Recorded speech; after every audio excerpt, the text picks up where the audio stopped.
Suman TV ప్రేక్షకులకు శుభాభివందనాలు.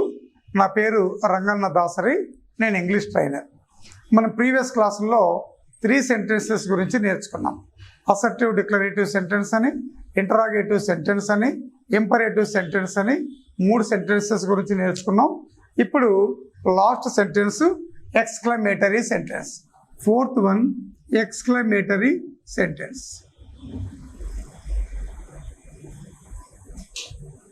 Exclamatory sentence. Exclamatory sentence అంటే ఏంటి? ఇది కూడా కొన్ని పదాల యొక్క సమూహము. This is also group of words.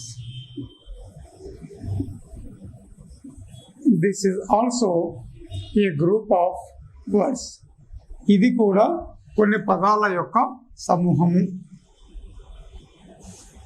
Which which అంటే ఇక్కడ ఇది exclamatory sentence. Which exclaims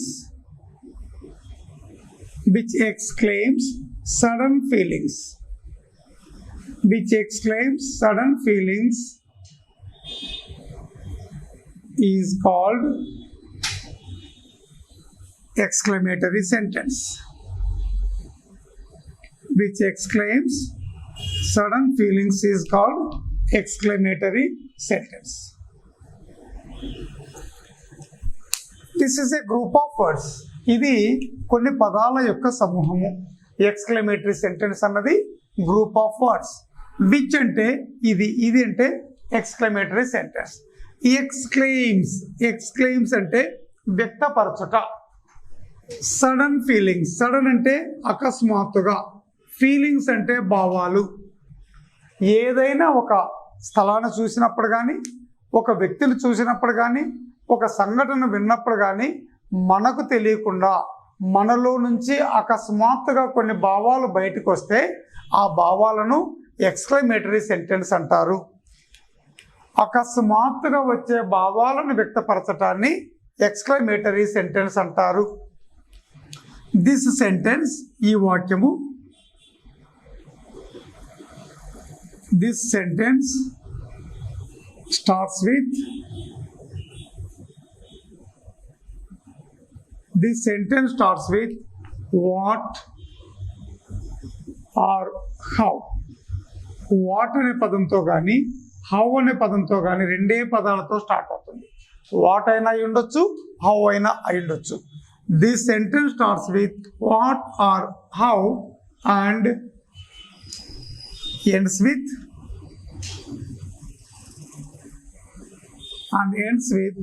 an exclamatory mark. Ends with an exclamatory mark. ఈ చిహ్నం, మార్క్ అంటే గుర్తు, చిహ్నం వాట్ లేదా హౌ అనే పదాలతో స్టార్ట్ అయ్యి, ఏదో ఒక పదంతో స్టార్ట్ అయ్యి ఎక్స్క్లమేటరీ మార్క్తో ఎండ్ అయితే దాన్ని ఎక్స్క్లమేటరీ సెంటెన్స్ అంటాము. ఎక్స్క్లమేటరీ సెంటెన్స్ ఎందుకు ఉపయోగిస్తాము? ఏదైనా ఒక స్థలాన్ని కానీ, ఒక వస్తువును కానీ, ఒక వ్యక్తి యొక్క గుణగణాలను మనం తెలుసుకున్నప్పుడు మనకు తెలియకుండా సంభ్రమం కానీ, సంతోషం కానీ, ఆశ్చర్యంతో కానీ కొన్ని పదాలు బయటకు వస్తే ఆ పదాల యొక్క సమూహాన్ని మనం ఎక్స్క్లమేటరీ సెంటెన్స్ అంటాము. ఎగ్జాంపుల్స్: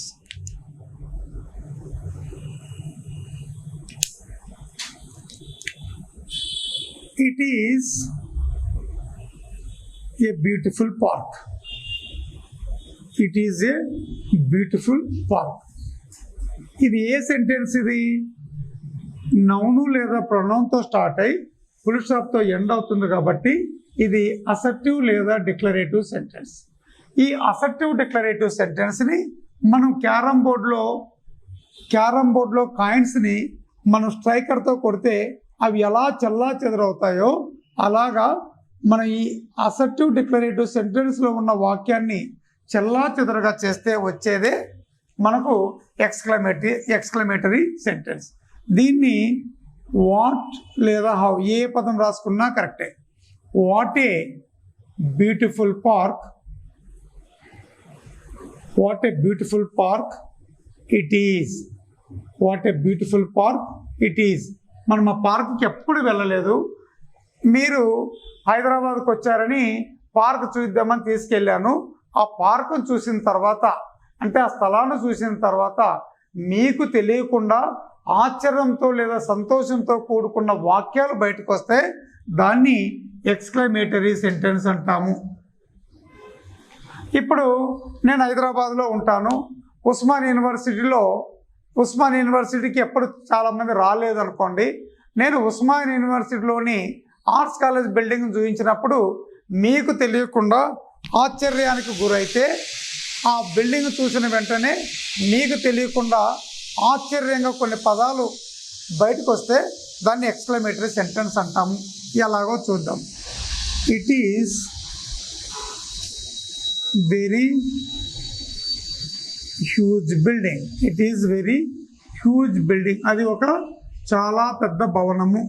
ఇది అసర్టివ్ లేదా డిక్లరేటివ్ సెంటెన్స్. దీన్ని హౌ లేదా వాట్ ఏదైనా రాసుకోవచ్చు. How huge building it is. How huge building it is.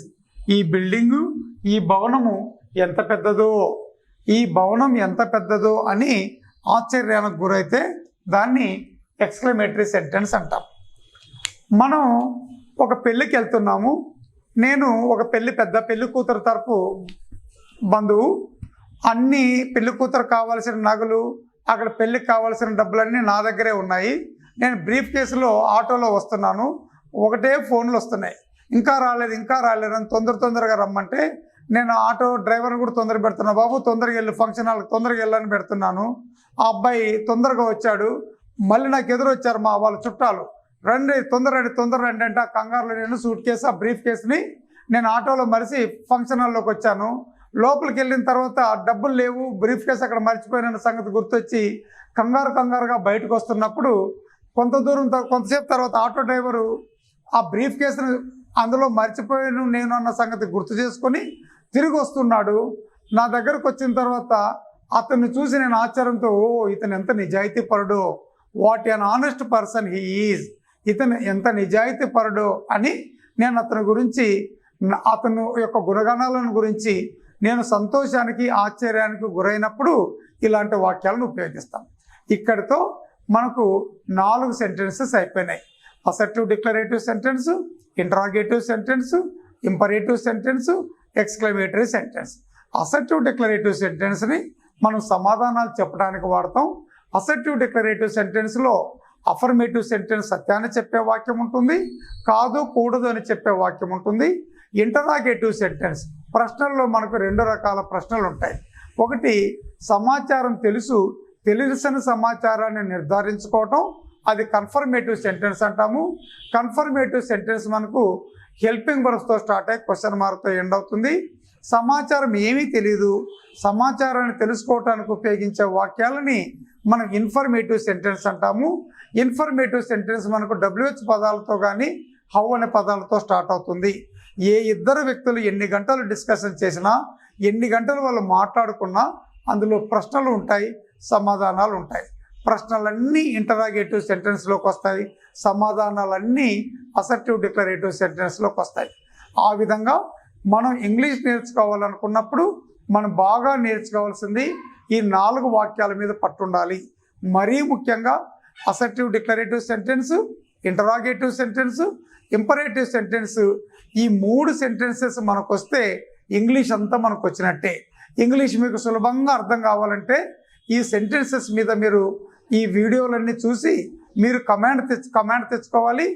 ఆ వీడియోలో మీకు ఏమైనా డౌట్స్ ఉంటే మీరు రివ్యూలో ఆ డౌట్స్ మీరు చెప్పచ్చు.